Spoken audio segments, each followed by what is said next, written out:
Kaytee, welcome again to the Rising Beyond podcast. Thank you so much for having me back. It's always a good time.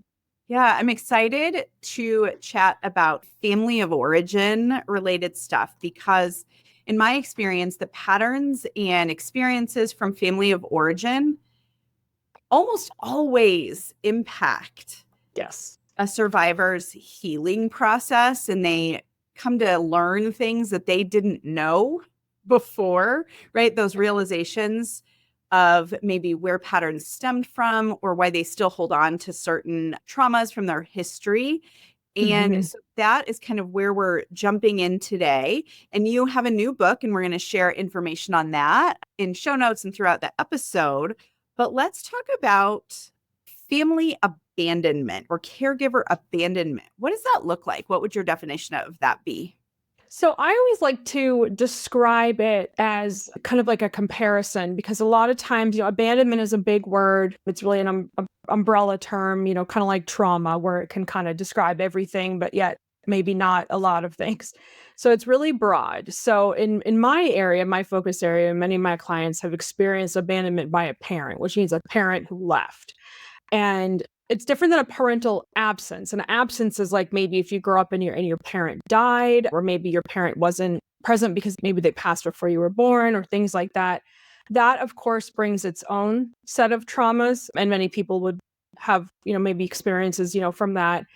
But my focus area is the parents who have made a decision to leave. And sometimes it looks like emotional abandonment, sometimes physical abandonment. Sometimes it looks like maybe people getting kicked out of a home because they came out as gay or queer or trans. Sometimes it looks like, you did something to displease the parents. A lot of times the parents are kind of dealing with their own unhealed trauma wounds, which is not to make an excuse by any means. But a lot of times, there's that unhealed trauma wound in their area too, in their life. And so they're kicking out the teenagers or the children for doing a number of different things, something to displease them. And it sends the message to the young person that, love is conditional. I'm only going to love you if you do these things correctly. And if not, I'm going to leave. Leaving could look like kicking you out. Leaving could look like me leaving. I know sometimes there's a divorce and one parent just goes off and never talks to the children again. So it's definitely encompasses a lot of that. Yeah. And the part that I think that I see with so many of my clients is that emotional abandonment and like the use things like the silent treatment and stonewalling and just not being present. Again, sometimes it's for reasons because there's a loss in the family or something in the family that a parent goes into freeze, they shut down, they're really depressed. But a lot of times it is the way their parent works in the world to use that emotional neglect and abandonment to punish or to manipulate you to doing something specific. Absolutely. It is often seen as a form of abuse. And I know that sometimes, everything kind of exists, on a spectrum, right? So like sometimes, if something happens, there's a crisis in the family, maybe there's a medical emergency or a psychiatric emergency, and the parent just can't be there for whatever reason. It doesn't mean that the person doesn't have resulting trauma from that, of course. But I see a difference in something that was intentional versus a crisis, a family crisis happening that was, maybe dealt with in the best way that they could at the time. I see a difference between that and, like you said, something that's being used to punish. Yeah. Yeah. And I'm thinking, we're talking about kids. Yes. And teens. And I see this happen in adulthood as well. And maybe it happens over and over and over again as well. But it's like, you finally get the courage to share the abuse that's happening in your relationship. And you go to a caregiver, parent, and ask for help. You don't get it. And they take the other, your abuser's side, or they completely shut you out, or whatever it might be. So if you're listening and you're like, well, I don't remember this as a child, I see it showing up in this very parallel process in adulthood as well. And I would say it's typically a pattern, like even through childhood. Is that kind of what you see too? Absolutely. I see that if a parent is more likely to abandon and I'm going to say child, meaning the younger generation. It doesn't necessarily mean, I think sometimes, it can feel like you're always the child, but the generation below. So the child, whether that person's still literally a child or whether they're an adult coming to the parent for support, that abandonment can happen really at any age. And I do find that if someone comes to a parent for support and that support is denied or they're abandoned, there are often signs of that before. There are signs of, love is conditional. These are things that would displease me, that kind of thing.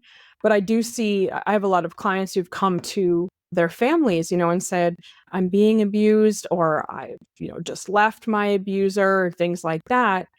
And the family is told, no, like you can't come back here. Like this is, either your burden to bear, so to speak, or you made your decision.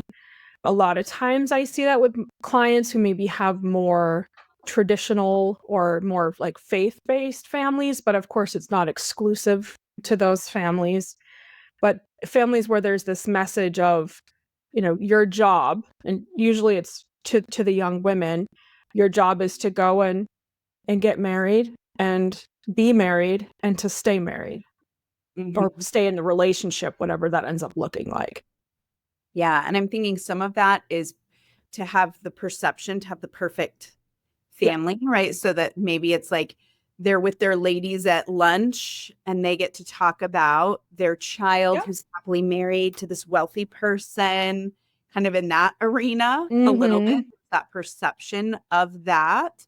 And there's also, I've seen some of the like, well, you didn't listen to me about this person. So sorry about now you made your bed. You made your bed. Now you have to lie in it. I've heard that before too. Yes. And like you said, with like, with their ladies lunching and things like that, there's this expectation I see in so many families where, and you have to like grow up and get married and like be married. And even sometimes, yes, it's a wealthy spouse, but sometimes it's just the idea that anything other than that would be seen as shameful.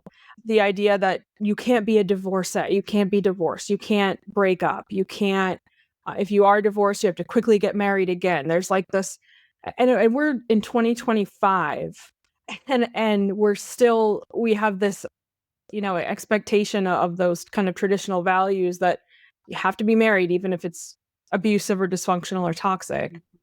Yep, you have to be married. You have to want to have children. Like what women wouldn't want to have children? I know. Right? There's that pressure on that piece too.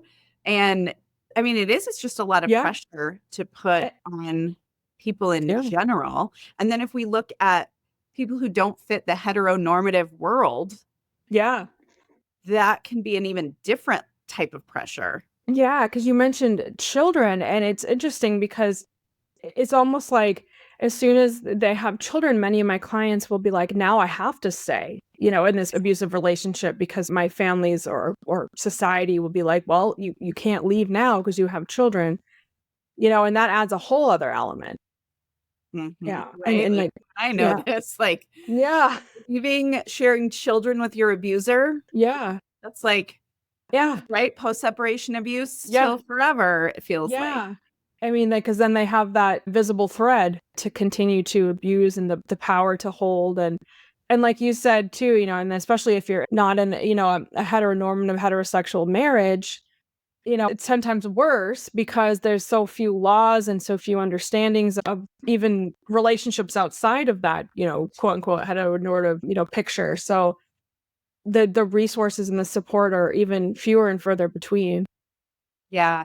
So what are the impacts that you see on, say, children, teens who have grown up with the conditional, and I always want to do like air quotes. Oh, yeah. Do my air quotes. Yeah. It's not really love. It's conditional acceptance, sort of. Yeah. I don't know. I like that better. For it. Right. Yeah. But what are some of the impacts that you see when it's choice, right? When a caregiver chooses to abandon the child? Yeah. I like that you said the conditional acceptance. You're right. Because it's like, is it really love if it's conditional? And I kind of go back and forth about it. But I like that conditional acceptance. So I see and I'm speaking really as myself as a survivor, but also as so many of my clients who are survivors, this idea of like this constant fear of abandonment, which can look like fear of relationships. I see it go to one or two extremes. I see either people who they can't not be in a relationship. There's like a fear of being alone. So they get this overwhelming fear and anxiety if there's any kind of conflict or fight, or they think the person's going to break up with them, or they feel like the relationship's not working, but it's better than being alone. I see that a lot. And I see it on the other side where there's like a fear of even getting into a relationship. And all of that is under that umbrella of the fear of abandonment, fear of being alone, fear of having someone leave you, because then that will confirm these deep fears of, I am unlovable. I am not worthy of a relationship. I am, defective. There's something wrong with me. Because when a parent, like you said, the conditional acceptance, if a child doesn't learn that love is unconditional, then the child, the developing brain naturally teaches the child that it's something they did wrong, rather than, oh, nope, there was something wrong, with the parent who made that decision. There's something off with them. Yeah. It's the child learns, no, there's something wrong with me, and that stays with them throughout their life. Yeah. And I wish that I could say that this abandonment doesn't happen to the littles. Mm-hmm. When your brains are really starting to develop, it does happen with the Yeah, little. it And so a does. lot of those really intense neural connections that are like, this is what you believe about yourself. This is what is true about yourself. It's not true about yourself, but your Yep. brain is just trying to organize information. And so you're learning Yep. that you are not worthy of love unless Mm-hmm. you are the star athlete, unless Yes. you are pretty, unless you get straight Yep. A's, You're right? successful, or you're rich, or yeah. Yeah. And so it is so hard to break those Mm-hmm. belief systems, and even like how hard it is to question those belief systems Oh yeah, because they're ingrained. because they are ingrained and they're a part of you that the rest of you kind of wants to keep hidden at bay, right? We don't want to look at those. Those make us feel really horrible. So instead of looking at those, we're going to doom scroll, or Mm, we're going to I like drink, that. or Yes. we're going to do something else. Cause like, right. So Right. when those belief systems come up and it's like, ooh, it's time to like, we could look at these and decipher true or not true kinds of things. Yep. It's right. There's a piece of us like, no, no, no. Nope. Like that feels shitty. Yeah. Doom That scroll. feels really shitty. So I'm like you said, doom scroll, and then I have the cookies or whatever next to me because I have to get that burst of feel good chemicals somehow. Yeah. And because no one wants to feel crummy. Yeah. It's Yeah. crummy to feel crummy. Yeah. Yeah. Looking at those really deep ingrained things. And then what I've seen, I guess even recently, I see themes, right? As I work, Yeah.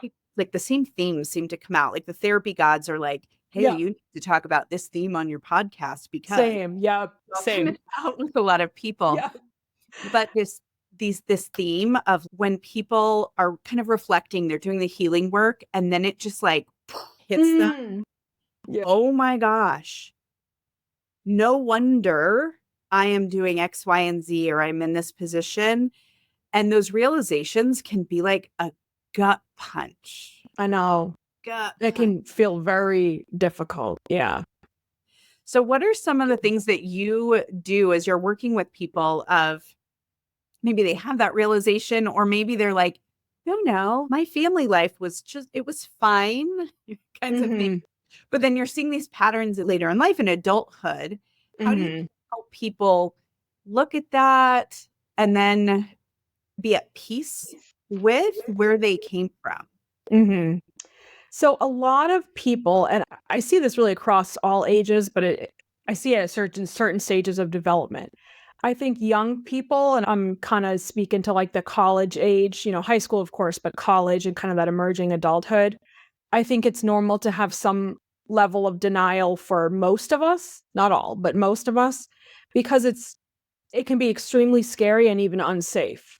I think, when I started to come out of my own denial, I mean, I was still kind of parentified. I still had one parent who was maybe helping me with my car insurance. And, it's still unsafe just to make that kind of emotional separation at that point. Maybe you're still dependent on them emotionally. Maybe some people are still dependent on them financially. And then another generational shift that I see is kind of like older generation. I'm thinking, maybe the boomer generation for like my parents' generation, because they grew up with these messages of family. You don't talk about it, you don't think about it, what happens in the family stays in the family. And then there are a lot of us in the kind of like the in between who are, like, okay, no, this happened and we're kind of coming out of it. And those are the big things I see, like you said, kind of the themes. But I think denial can happen at any age. I think self-awareness can happen at any age. Some people just, maybe they have more internal or external resources for whatever reason. But when people come in and they're in that denial stage, like, oh no, I haven't had any trauma or my family was fine. A lot of times the denial comes out as, well, they had their own stuff going on. Life was rough for them. Or I hear that a lot. Why I was never hit and my parents were hit. So that was big. And there's this assumption that that is a step up from what their parents went through. So there's a lot of messages that come in that are, we intellectualize it in certain ways, we deny it in certain ways, we excuse it in certain ways. And I say to people, both of those things can be true at the same time. Our parents could have had their own traumas, and most of them have, but their behavior towards us was still dysfunctional or even abusive. Both of those things can be true. Depending on your situation and your story, that might look like having empathy for them and understanding. However, for some people, it might look like not having empathy or understanding because the behaviors were inexcusable. It really depends on everyone's kind of particular story. And the awareness doesn't have to involve casting blame, but it could just look like, okay, we're bringing this into the table and putting it on the plate for everyone to see and allowing us to look at the patterns that are resulting from that. Yeah.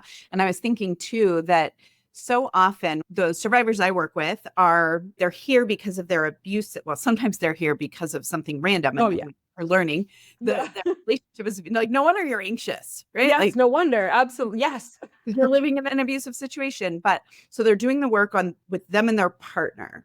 Mm-hmm. And they start to the family of origin stuff starts to come in. Yep.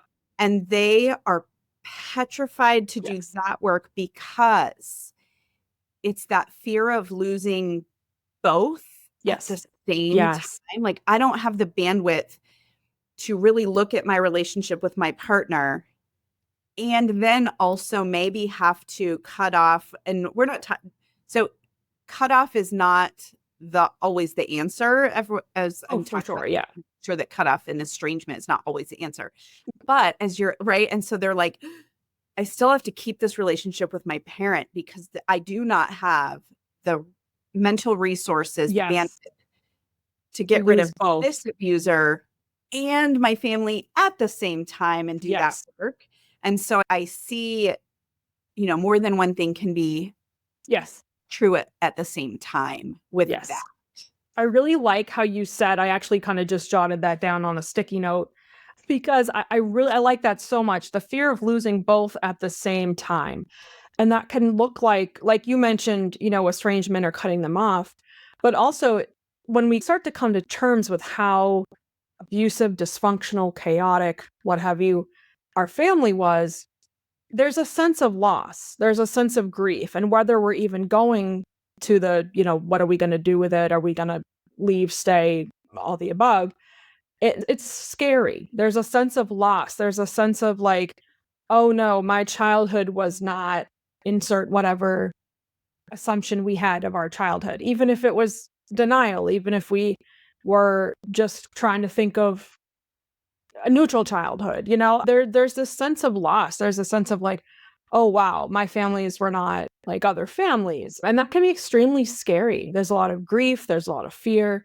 So I really like that, the fear of losing both at the same time. It can be too much to handle. And that's how a lot of times, like in my work with teens or young adults, college age, it's too much to handle. You can't lose, you're trying to kind of grow up and go out on the world on your own. It'd be too much sometimes to have that loss. And some people are forced into it, so with the abandonment, like some people are kind of forced into that loss before they're ready, and that's traumatic. Yeah. And I'm thinking too, as you brought up teens, one of the most difficult aspects of my work, because I still work with kids and teens, is when I have to have those conversations. And I try not to have these conversations before they're an older teen. Yeah. Because there is so little that is in their control. Yes. Every now and then we do, because it's appropriate in the healing process. But the conversation of, hey, so I don't see any evidence or likelihood that your caregiver, your parent, whomever it is going to make the changes that we would really like them to make and that would help you on, as you're growing up. It's my job always to help you be okay, no matter if your parent changes or not changes. How can we start going in that direction of you being okay, knowing your parent is not going to change? I hate those conversations with teens, because there's still a lot of times that denial or that like hope, and it's crushing. And to prepare them for like, hey, yeah, if you say X, Y, and Z, yep, your college fund is gone. Yes. If you say X, Y, and Z, no car. Yep. And so it's just like putting that out there when and I don't do this I'm not doing this all the time, but in those situations where it's fairly extreme and I can just see, and they are just spinning their wheels and so scared. And so it's like, how do we survive this? Because the container you're in is not going to change. Yes. I like that a lot, because with teens, I remember being a teen and being like, it is so scary to acknowledge how scary it is at home. So it's like you have to almost stay in that denial in order to get through your day, in order to go to school and do homework. Like if you sat and thought about, wow, like my family's abusive, like no. Yeah. So it's finding, my work with teens is like, okay, finding that safe adult. Who do you feel like you can go to? If they are in therapy, that's awesome. If their parents let them be in therapy, I think that's awesome. Do you have a coach or someone at school, that you have that's safe? It's like making sure you're kind of planting those safe adults throughout their life, because when they get to be, I don't know, mid 20s, late 20s, early 30s, depending on the age, you look back like, whoa, many of the adults in my life were really unsafe. And I couldn't realize it, anything to compare it to yet. Yeah. Yeah. And I'm thinking, even as you were talking, I'm like, so many of you all listening right now, you are the safe, like unconditional parent. Yes. And yet you're like, yep, all of these things are happening to my kid right now. And so what Kaytee was just talking about is like, how many safe adults can we put in this child's life? Can they have a therapist? Can they have a teacher? Can their school counselor? Can there be a coach? Someone at your church? Yeah. How many Absolutely. An uncle who comes and takes them for ice cream every weekend or something. Yeah. That are giving them that emotional safety so that they do have, I talk like literally all the time about that. They do have that discernment, because you don't have to tell your kids, hey, your dad is, or hey, your mom is emotionally neglectful of you. You literally don't have to tell them that. They know. And if they don't know right now, they will know. They will put the connections together and be like, yes, that was manipulative. That was dysfunctional. That was scary. Even if they don't have those words, they know that felt icky. It felt weird. It felt scary. I felt alone. Yeah, absolutely. So as I like to say, it's like, what safe adults can you go to? Even if sometimes it's almost like, when you're working with that one parent who doesn't want them to have those safe adults, because to them, they are whatever, insert whatever word, grooming, enabling, whatever. that safe adult might, look, sometimes it's kind of like helping to move the pieces without making it obvious what you're doing, if that makes sense. If everyone gets what it's Yeah. like, And it's like tricky. It's like tricky to me. sometimes, if both parents like won't agree to therapy, one person's like, no, I don't want my kid to have therapy.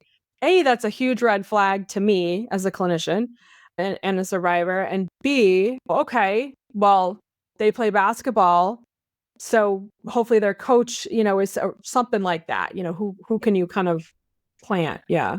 Yeah. And for you as survivors, right? I'm going to toot my horn because Mm-hmm. you all need safe people, safe adults Yes. in your life that Yes. are going to offer you acceptance too. So it's like Yes. so focus like on our babies and making sure Mm-hmm. they have the people.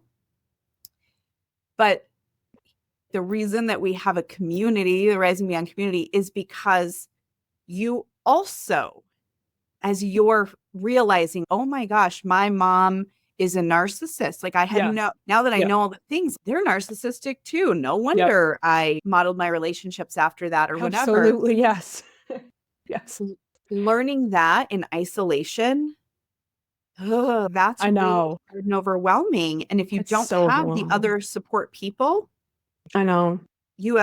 it feels like you have no other option but to go back to that caregiver, even though I know. it's abusive, because there's someone.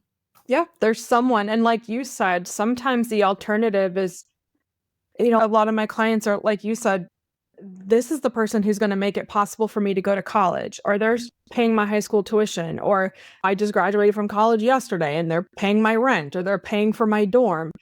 It's a lot of having to kind of go along to get along to survive when you're in a situation where you don't have the control. And you're starting to realize, okay, my parents abusive, my parents narcissistic, but maybe there's still whatever that hold over you. Sometimes it's financial, sometimes it's even just emotional. The emotional hold of being without a parent can feel scary, so at any age. Yeah. And I was thinking too, as you were talking, I was like, oh my goodness. And so many of the people I work with then feel guilty Yes. but I can't just be nicey nice so that they pay for my car. Yeah. I can't just be like this because I know they're going to help me with rent this month. Mm-hmm. And it feels gross to be Mm-hmm. in that position. Mm-hmm. How do you help people with that kind of shame or even like that moral injury? We talk about moral injury a lot Yeah. of needing them, even though you know Yes. the actual status of the relationship. And that's hard because I see that a lot. Even there's such a crossover with domestic violence. It's like having to suck up to the person so that way, he'll pay the kids' daycare, or they'll pay the kids' tuition, or they'll take the children to their, medical appointments, or agree to have a therapist. Like it's so much of like this, have to kind of butter them up or suck up or give them what they need in order to have the children have what they need, or in order to, have child support paid this month. And it's a lot of that. It's a lot of, I have to kind of do what I need in order for, my parents to pay for my food this month, or not kick me out of the house, or things like that. So it's so hard. And a lot of times it's reframing. There's a huge difference between doing what you need to do to protect a living thing, to protect your child, to protect yourself. And then sometimes it's like, okay, is there an end in sight? Will this end when the child is 18, or this end when you leave college? And sometimes the end doesn't look like, okay, it's going to end May 14th. Yeah. It's something like, okay, right now I'm just trying to get through this month. I'm trying to get through this semester.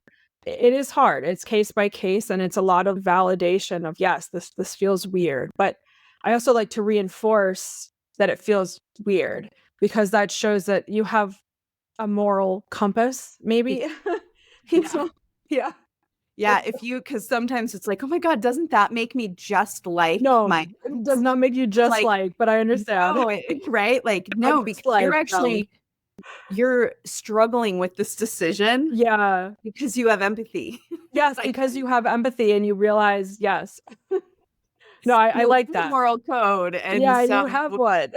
yeah. I So if know. you're in that position and you are just shaming yourself over and over and over Yeah. and worried that there is something so wrong with you because Yeah. like if you're having that dissonance and that Mhm. those feelings, like you're probably all right. You're probably all You're right, probably good. and it means that you have the foundation that you can build upon, and sometimes that looks like, "What do we need to get you through this week, this month? How can we just get you through?" And sometimes it's just holding space for the fact that it feels like it's never ending, and it feels like there's no way out, and I remember that. I remember those days of being like, "Oh my gosh, what's the next crisis that's gonna be thrown upon me?" Both as a survivor as a child, but as a survivor too of course of parole and domestic violence, it's like, gosh, now what's being thrown at me? Like, And getting it's through this next crisis. Yeah, yes, this next crisis. yeah. Yeah. Well, so a lot of this stuff is in your new book. Can you share a Yes. little bit about that? This is book number what? 4, actually, which was Woo! interesting. I had to think about it. I was like, "Wait, 4?" Yeah, actually, it's interesting because kind of like at the beginning, you use the word themes, and you were talking about how you see themes. And people ask me like, "Oh, where do you come up with, your book topics?" Themes. Yeah, I always say, I specialize in working with family and relationship trauma. There's overlap. There's a lot of crossover. I see it in my personal life. I see it as a clinician, and there's a lot of themes of people who've had, family of origin trauma and then have gone on to have these same experiences in relationships. And of course, it's not exclusive. There are exceptions, but I see a lot of crossover. Maybe it causes us to ignore red flags or deny red flags. We have to kind of do what we need to do to survive, kind of thing. And I see that happen a lot with women, with marginalized people who've had to kind of, we're told that we have to kind of go on and put up with it and excuse it. And so I have seen these themes. So I've written about domestic violence, and I've written about domestic violence in families too, and family of origin violence and abuse. So those are my themes that I see. And so whenever I get almost these kind of clusters of themes, and I'm like, okay, this is my next book. Like I'm already thinking of what next. Yeah. Yeah. So your most recent book is specifically on Abandonment, healing from abandonment. parental abandonment and neglect. So abandonment and neglect from a parent or caregiver. Yeah. Yeah. And a lot of kind of what we've talked about are in there, but all of those just kind of probably validation is what I'm thinking a Yeah. lot of people can get from this book. And then Yes. are there some pretty tactical strategies Yeah. that can be used as well? Because I know some of your other books. So Yeah. I like to I sprinkle my assume. yeah. I like to sprinkle my books with take-home homework. And sometimes in the moment when you're reading a book, sometimes the last thing you want to do is maybe pick up a pen and start filling out a workbook. But sometimes even these things, what they do is they get your mind running, of thinking, okay, what kind of activities can I do in the moment? What kind of things can help me get through this? And even if you just bookmark it and do it later. But I have a lot of strategies, I have a lot of tools and tips, and it really walks the reader through because as I've said a bunch of times, like I get it. I'm a survivor myself. And I've been through the things like denial. I've been through the grief, been through the wow, how is this possible? I've been through the guilt of how can I say that about my own parents when look at everything they've gone through. And I understand all of it. I talk about all of that in my book, and I try to do it in a very kind of like gentle and warm way of walking people through the process of both uncovering our history and learning to acknowledge and live with it. I hate to say overcome it or let it go because I don't think we ever really leave Yeah. it in the past, but we learn to live with it. Yeah. Yeah. I always use the term be at peace Yes, I like with that. something. I don't like the term acceptance. I've talked about it on this podcast. I Yeah, don't I know like why that. that word just like Yeah, drives me I like nuts. that. Yeah. So yeah, I'm always like, how can you be at peace with? Yeah, I And like then, that. so I kind of like that. It's because it's going to be with you. And Yes. so instead of just fighting it all the time and like trying to smash it down and Mhm. not Or that, ignore, yeah. Yep. it's present with you and informs how you work in your world. So Absolutely. It forms everything from relationships. I mean, you'd be surprised how often it comes out even in the work environment. Like if a boss says something that's triggering or coworkers or things like that, things like road rage, like why is the shame come out, but joking aside, it's really everywhere in our life. And so learning to, like you said, be at peace with it. Yeah. Yeah. Well, how can people reach you if they want to learn more about you? Where can they get your book? Again, all of this, y'all know, is going to be in the show notes. But if you are an auditory processor, yes, where can they find more? So my website, and my name is spelled a little weird. So if you want to glance at the show notes, that would help, but I'll spell it out. So my name is Kaytee Gillis, and I spell it with a K. It's KaytLYNGILLIS, LCSW. So for Kaytee Gillis, licensed clinical social worker MS. Wow. What's my website? I guess someone's just like, hey, what am I talking about here? Wow, how many times do I write it? Kaytee Gillis, LCSW.com. I was kind of doing my email address. And I'm at Kaytee Gillis on Instagram. And, you can find me on all those places. And I post a lot about my work. All of my articles that I post for Psychology Today are all free to read. So a lot of my tips and tools and stuff like that, I like to make sure it's available for people when they need it. And my books are all available on my website or through my publisher, New Harbinger, or on Amazon or Barnes & Noble, or wherever you want to buy books. Wherever you get books. Yeah. Yeah. Well, thank you. Thank you. I know that you and I will stay connected. And when the next book comes out, the next theme, if it, right? Like if it is thematic with my audience, then we are going to share it. So thank you, Kaytee, for joining us. And thank you all for always joining me on the Rise and Beyond podcast. We will catch you on the next episode. Thank you.